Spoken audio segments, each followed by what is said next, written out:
She called 911 screaming, "He's trespassing on HOA property." But the truth was I owned that lake. I bought it just last month. The old lake behind my granddad's cabin, the one everyone thought belonged to the HOA, was legally mine now. When I saw the red and blue lights flashing across the water, I knew this wouldn't be a calm morning. Karen, the HOA president, stood at the end of the dock, arms crossed, that smug smile glued to her face. "You can't fence off public access," she barked, as if she ruled the county. I leaned against my pickup, letting her words echo across the quiet lake. The only sound that followed was the soft slap of water against the shore. Then I said calmly, "Ma'am, this isn't HOA land anymore." Her smile faltered. "What do you mean?" "This is part of the lakeside community. Always has been." I pulled a folded document from my jacket and handed it to the deputy stepping out of his cruiser. "Federal Waterway Registry," I said. "Section 42B, protected waterway, purchased and registered under my name 2 weeks ago." Karen tried to grab the papers, but the officer blocked her. She hissed, "You can't own a lake.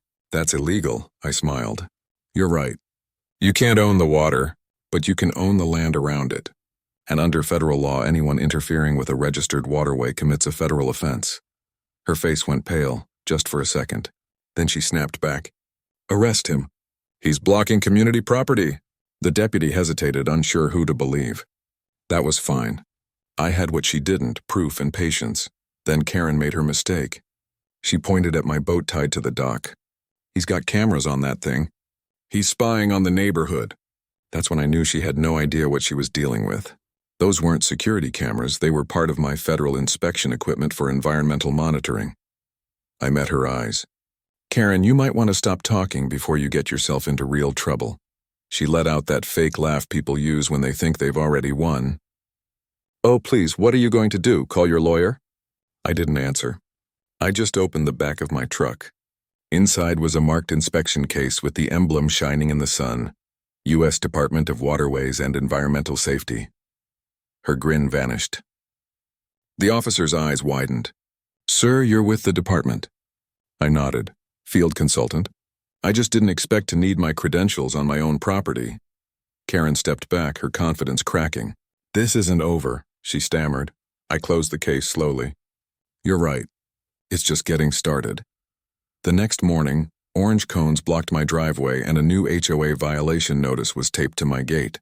In bold letters it read, "Unauthorized construction and trespassing on community property." Karen wasn't backing down, she was doubling down. I peeled the notice off just as I saw her marching up the street with 2 men in matching vests. HOA. "Enforcers, morning," I said evenly. Karen lifted her phone, already recording. "Everyone watching this will know what kind of criminal you are. You think some paper puts you above the rules?" I stepped closer, gravel crunching under my boots. "Not above the rules, Karen, just following the right ones." The men started measuring my fence and scribbling notes. But one muttered, "This isn't even HOA property." Karen silenced him with a glare. She waved her phone again. "You can't block the community path. That lake belongs to all of us." I pointed to the silver sign I'd posted the night before. "Federal Waterway Access, restricted entry without permit." She squinted at it, her tone dripping with disbelief. "Federal. You made this up." "Actually," I said, pulling out my phone. "Why don't we check?" I dialed a number, hit speaker, and waited. "U.S. Department of Waterways, this is Officer Clark." "Hey, Clark," I said casually. "It's Mason. I've got a woman here trying to enter the registered waterway we sealed last week under Code 42B. Karen's eyes widened, but she tried to bluff. "That's not real. There's no such code." Clark's voice hardened. "Ma'am, interfering with a federal inspection zone is a federal crime. Please vacate immediately." Karen froze. The 2 men stepped back, not wanting any part of it. But she couldn't stop herself. "You're bluffing," she shouted, yanking at my gate's lock. The security system beeped and a red light blinked on. "Karen," I said quietly, "you just touched restricted property." "That's recorded." Silence fell. Her phone slipped from her hand and hit the ground. "You'll regret this," she whispered. I smiled slightly. Maybe, but I doubt it. That was the moment I knew this wasn't just an argument anymore. It was a full-blown war. That night I watched her from my window, pacing her porch across the lake, phone glued to her ear. She was calling everyone, cops, council, maybe even the mayor. But she didn't realize she was fighting the wrong person. The next morning, sirens again. 3 patrol cars rolled up. Karen followed, looking smug. "Arrest him," she shouted. "He's impersonating a federal officer and blocking public land." The lead officer approached me. "Sir, we received multiple reports." "You'll want to call my supervisor before you finish that sentence," I interrupted, handing him a black badge wallet. The silver emblem gleamed. Federal Environmental Field Officer, U.S. Department of Waterways. Karen froze mid-smile. No way." The officer blinked, reading it twice.